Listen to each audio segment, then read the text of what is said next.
Mais pour l'instant, une table ronde, ensuite, je vous demanderai de bien vouloir accueillir le quatuor de l'orchestre de la garde républicaine. Mais pour l'instant, Sciences pour l'Outre-mer, avec Anne Jean-Blanc, journaliste du Point, l'Institut de recherche pour le développement, le CNRS ou encore le Comité consultatif national d'éthique réunis afin de valoriser l'importance des sciences pour l'outre-mer et l'outre-mer pour les sciences. Mesdames, Messieurs, Anne Jean-Blanc, journaliste du Point.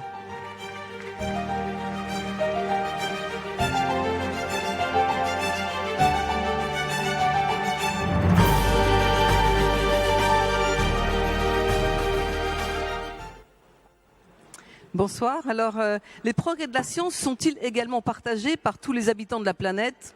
La réponse est malheureusement connue de tous. Dans le domaine de la santé, il a longtemps été dit que 90% des malades atteints du sida étaient au sud et 90% des traitements au nord. Nous allons voir si c'est toujours le cas avec le professeur Jean-François Delfraissy. Quand nous avons préparé cette table ronde, Francine Ntoumi a noté combien la mobilisation rapide avait permis de trouver un vaccin contre le Covid, alors que le paludisme reste toujours aussi difficile à gérer. Antoine Petit, lui aussi, est bien conscient de la situation. Il renouvelle la volonté d'appliquer la devise du CNRS partout, qui est de mettre la recherche fondamentale au service de la société. Alors en pratique, comment agir pour un meilleur partage des connaissances scientifiques et de leurs retombées dans le quotidien des hommes et des femmes? Vaste sujet que nous allons développer avec nos trois invités. J'attends Francine Ntoumi qui doit nous rejoindre. Voilà, formidable.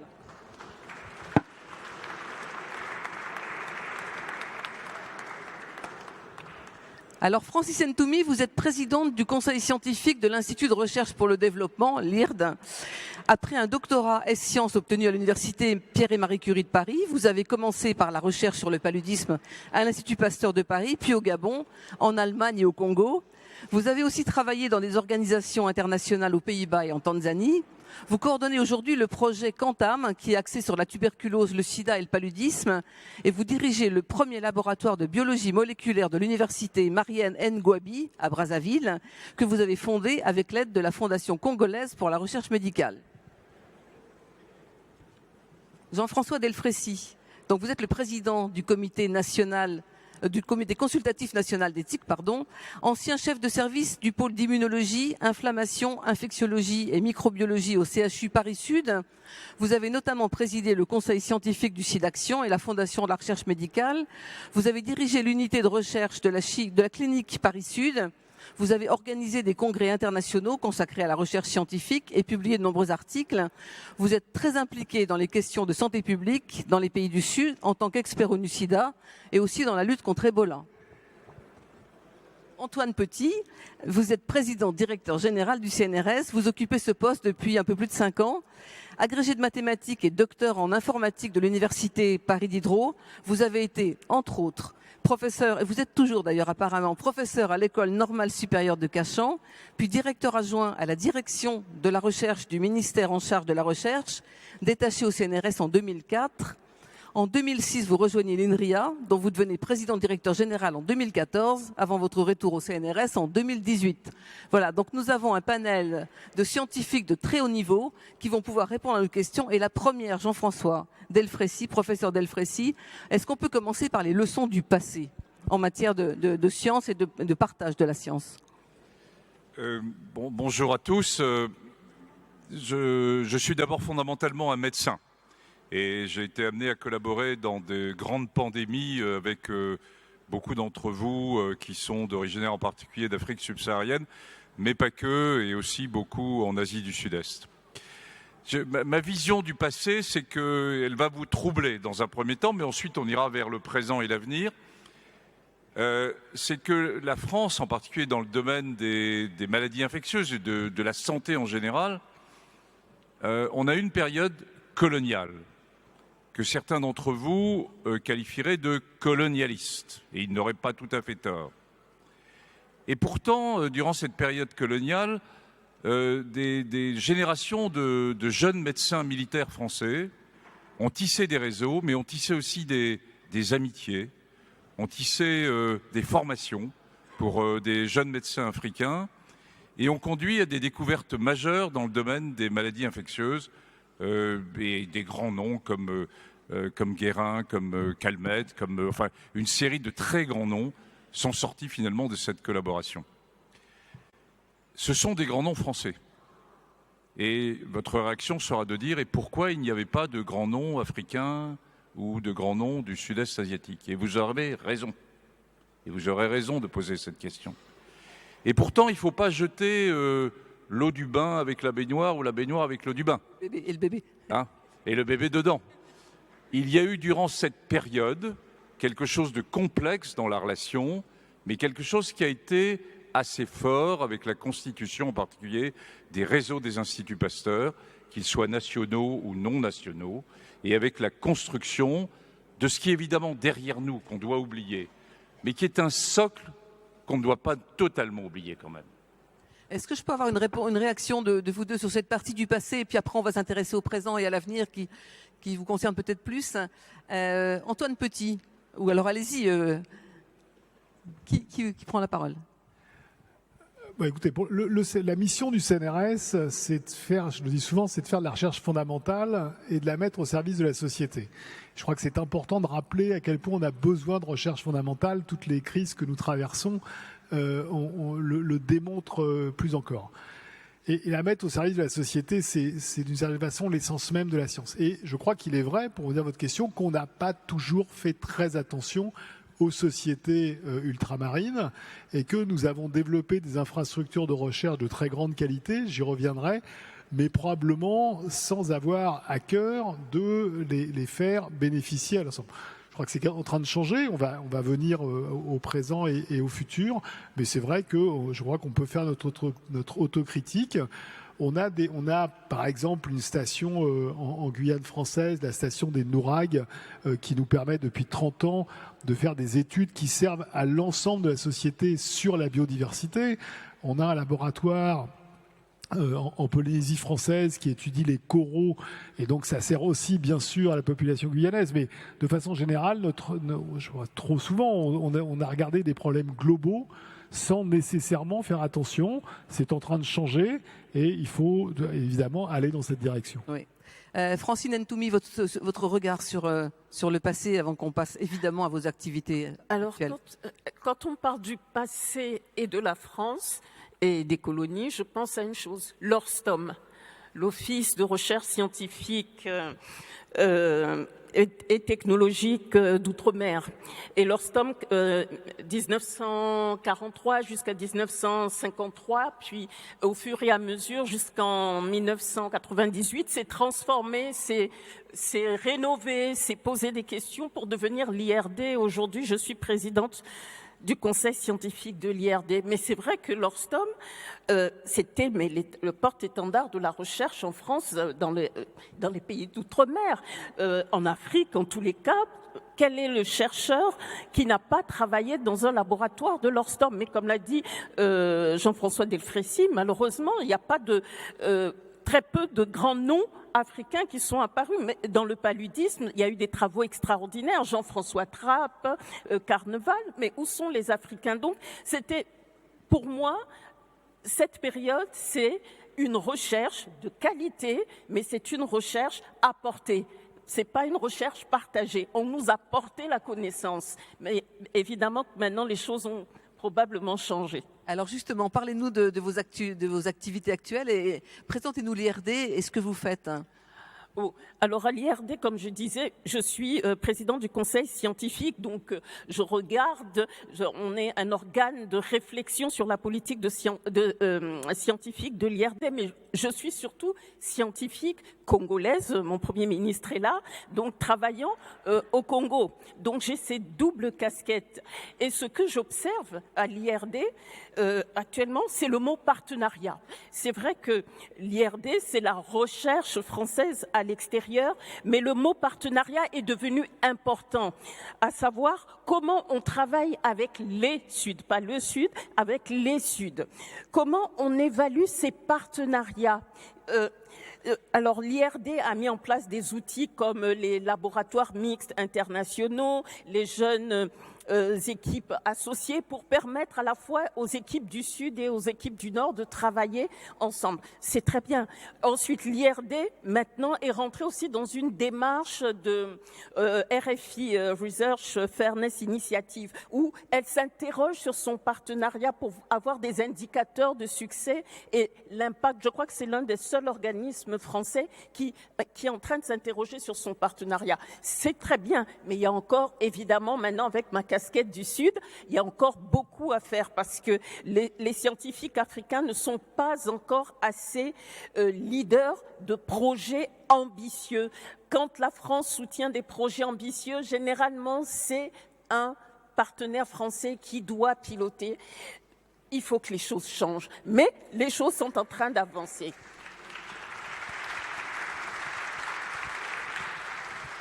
Vous disiez effectivement, quand on s'est parlé récemment, que les thèmes de recherche ne correspondaient pas toujours directement aux besoins des populations. C'est comme ça encore, ça évolue bien quand même. Alors là, vous m'entraînez dans un domaine qui conduit l'agenda de la recherche. Même sur les maladies infectieuses, qui conduit l'agenda? Celui qui conduit l'agenda, c'est celui qui met de l'argent sur la table.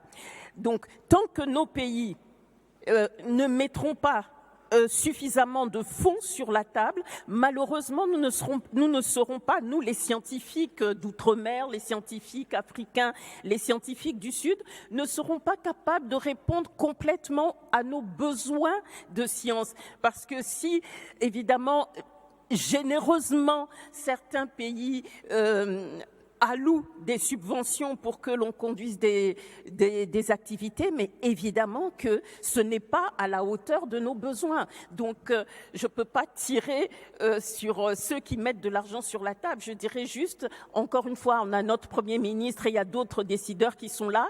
Il faut qu'on mette de l'argent sur la table. Il faut qu'on participe pour pouvoir vraiment répondre à nos besoins de science.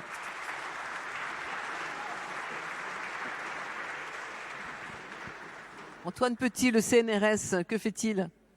Alors le CNRS n'est pas forcément très connu et est en fait très présent à l'international. On a une dizaine de bureaux à l'international et on en a par exemple 2 sur le territoire africain. On en avait un à Pretoria en Afrique du Sud, commun d'ailleurs avec l'IRD, et nous allons en ouvrir un autre au Kenya. On a aussi 80 laboratoires de recherche à travers le monde, mais on s'est rendu compte que les outils classiques que nous utilisions n'étaient pas nécessairement adaptés à l'ensemble des pays africains, même si bien sûr il faut faire des distinctions parce que c'est aussi bête de dire l'ensemble des pays africains que de dire l'ensemble des pays européens, j'en suis conscient, mais c'est un résumé. On peut avoir un exemple d'outils pas adaptés, un exemple? Si vous voulez, quand on va travailler avec Stanford ou avec Berkeley, on a en face de nous des institutions qui sont organisées, dans lesquelles la recherche est une priorité. Si les universités africaines, pour la plupart, ont une préoccupation naturelle portée vers l'enseignement, ce qui ne nous empêche pas d'avoir un laboratoire commun au Sénégal autour de la Muraille Verte. Donc on sait le faire, mais je pense qu'il faut qu'on sache adapter nos outils. Et peut-être pour répondre à l'interrogation de ma voisine, on a lancé, ça fait 2 fois, qu'on lance des appels à propositions où la règle, c'est un PI, pour parler français, un PI d'un pays africain, un PI d'un pays français. Et on a été surpris de voir qu'on a reçu plus de 200 réponses et on en finance une 60aine. Donc ce n'est pas des financements énormes, mais c'est quand même de l'ordre de 20 à 30 000 euros par équipe. Et ça permet de construire et de s'inscrire dans le long terme. Et on est tout à fait dans la logique qui a été évoquée de co-construction. Pour nous, c'est ça qui est le point essentiel. Il ne s'agit pas d'expliquer à nos collègues africains les sujets de recherche qui les intéressent, et l'inverse non plus, d'ailleurs.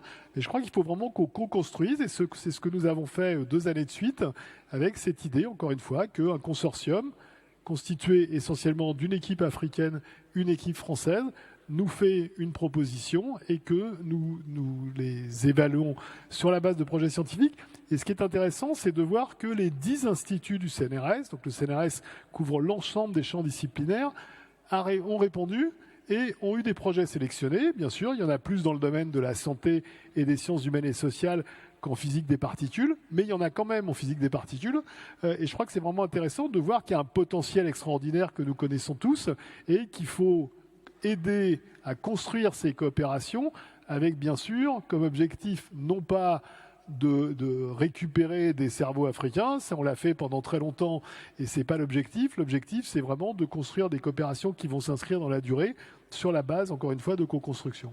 Mais on a le sentiment qu'à la différence des maladies et des médicaments qui, bon, parfois sont un peu plus spécifiques, des grands sujets comme l'environnement, comme la pollution, comme le climat, ça devrait concerner absolument tout le monde de la même façon. Il n'y aura pas de différence là.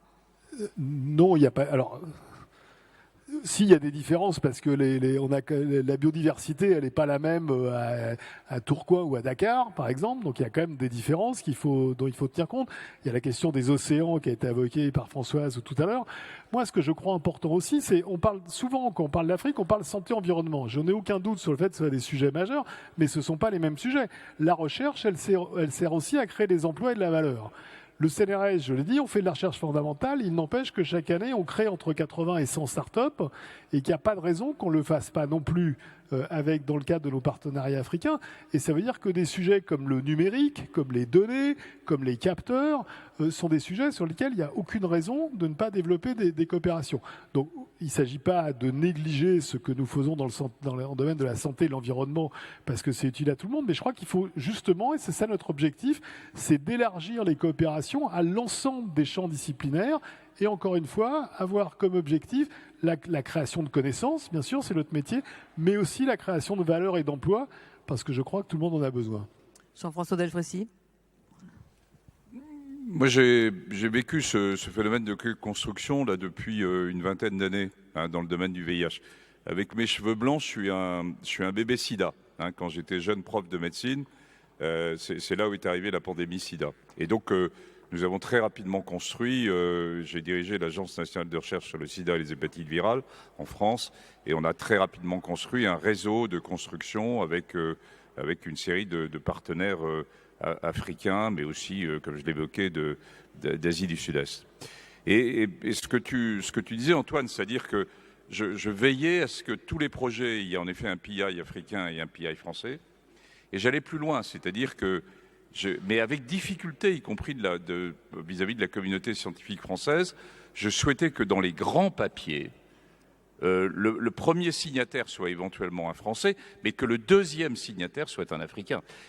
Et qu'on mette avec une astérisque qu'ils avaient contribué également et que dans leur construction, c'est là où on vient de créer 20 ans, moi je pense, de coopération extrêmement solide, dans une vision qui était quand même encore un peu de l'aide au développement et dans une vision de Nord-Sud.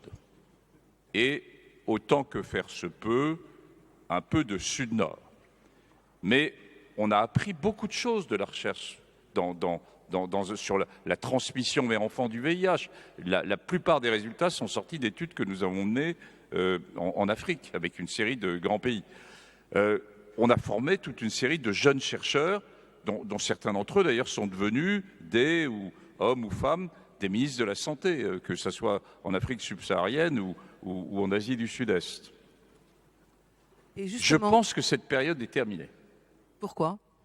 Et que quand on parle de co-construction, je pense que les jeunes scientifiques africains veulent encore autre chose. Ils veulent aller plus loin. Leur vision n'est plus une vision nord-sud, sud-nord. Elle est une vision sud-sud.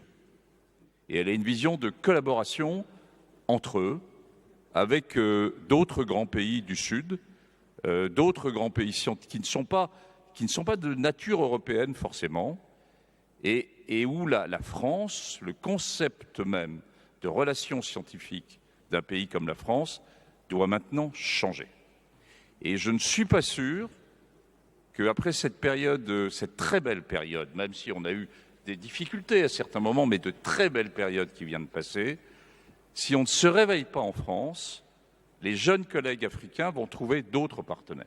C'est ce que vous me disiez, Madame Ntoumi, parce qu'on va être obligé de finir bientôt. Mais oui, parce qu'on a notre orchestre de la garde républicaine, pour ne rien vous cacher, qui doit absolument passer à 19h, sinon, ou bien vous continuez et ils sont obligés de partir, ou bien on est obligé de... Alors, je suis désolée vis-à-vis de mes invités Je suis qui ont vraiment attendu longtemps désolée. pour ne pas s'exprimer. Je vous prie de suis vraiment m'excuser. désolée. Merci infiniment pour votre compréhension. Merci Anne Jean-Blanc, journaliste au